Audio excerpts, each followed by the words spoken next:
Hello friends, welcome back to my channel. আমি চলে এসেছি আজ তোমাদের সাথে নতুন একটা জুয়েলারি কালেকশন শেয়ার করব বলে।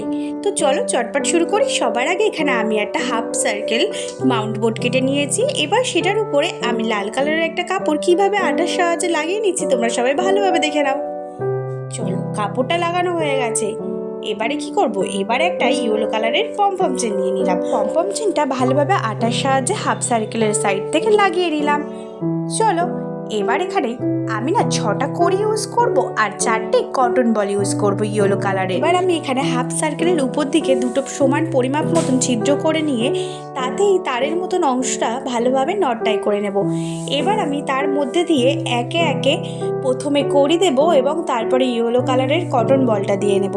তারপরে আবার সেম প্রসেসই করব, কড়ি দেব এবং তারপরে কটন বল দেব এবং অ্যাট লাস্ট আরেকটা কড়ি দিয়ে আমি এখানে ভালোভাবে নটটাই করে নেবার পরে এখানে একটা রেড কালারের টার্সেল ইউজ করছি। সেই টার্সেলের একটি মাথার সাথে ভালোভাবে তার নটটাই করে নেব।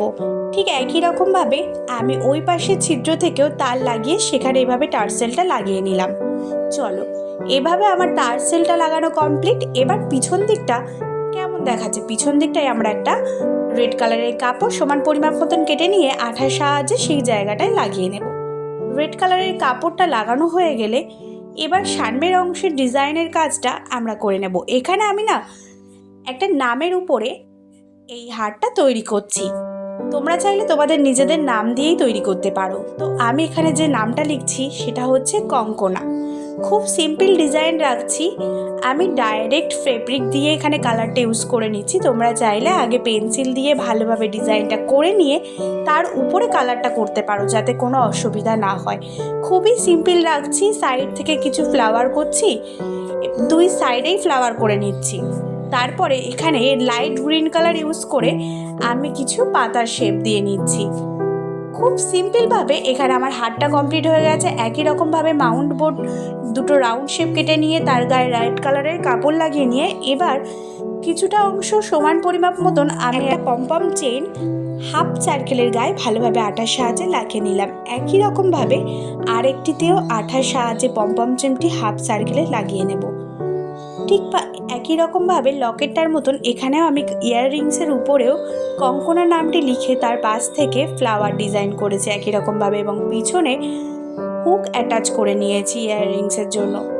তো চলো, এই দুটো ইয়াররিংস আমার কমপ্লিট হয়ে গেল। এখানে আমি একসাথে সেট করা একটা ফিঙ্গার রিং তৈরি করব। ফিঙ্গার রিংয়ের পিছন দিকে রিং বেসটা লাগানোর প্রসেসটা আমার শর্ট ভিডিওয় দেওয়া আছে, তোমরা চাইলে ওখান থেকে চেক করে নিতে পারো, আমি কমেন্টে লিংক দিয়ে দেব। একই রকমভাবে আমি এখানে রিংয়ের উপরেও কঙ্কনা নামটা লিখছি। মানে সম্পূর্ণ জুয়েলারিটা আমি নামের উপরেই বেস করে করেছি। মানে তোমরা চাইলে তোমাদের নিজেদের নামের উপরেই বেস করে পুরোপুরি ইয়াররিং, নেকলেস এবং ফিঙ্গার রিংটা তৈরি করতে পারো। তো খুব সিম্পলি রেখেছি। ওপর থেকে একটা ফ্লাওয়ার, নিচের দিক থেকে একটা ফ্লাওয়ার এবং দুই সাইড থেকে লাইট গ্রিন কালারের কিছু লিফ করে দিয়েছে এখানে।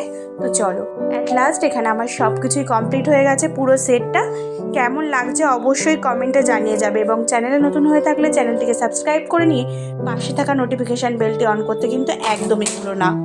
চলো, টাটা, আবার পরের কোনো ভিডিও দেখা হচ্ছে।